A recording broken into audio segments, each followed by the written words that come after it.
The terminal locked message on your Spectrum cable box means parental controls are active, restricting access. This requires a PIN to unlock. The default PIN is often 0000 or the last four digits of your account number. Don't guess the PIN repeatedly, as the box will lock after 3 to 5 incorrect attempts. You can reset your PIN through the Spectrum app or website. Log in, navigate to Services, then TV, and finally, Parental Controls. Follow the prompts to reset your PIN via email or SMS verification. In the menu, look for Settings and Support to access parental controls. Alternatively, contact Spectrum Customer Service at 1-888-573-2673 for assistance. If the app or web reset doesn't work, you may need a factory reset.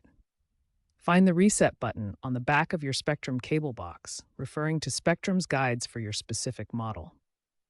Hold it for 10 to 15 seconds to reset the box. As Spectrum moves towards streaming services, parental controls are increasingly managed through user profiles in the Spectrum app, including kid-friendly modes that simplify restrictions. Looking ahead, expect future improvements like AI-powered PIN recovery and voice-activated unlocks through smart home devices, enhancing ease and security of parental control management.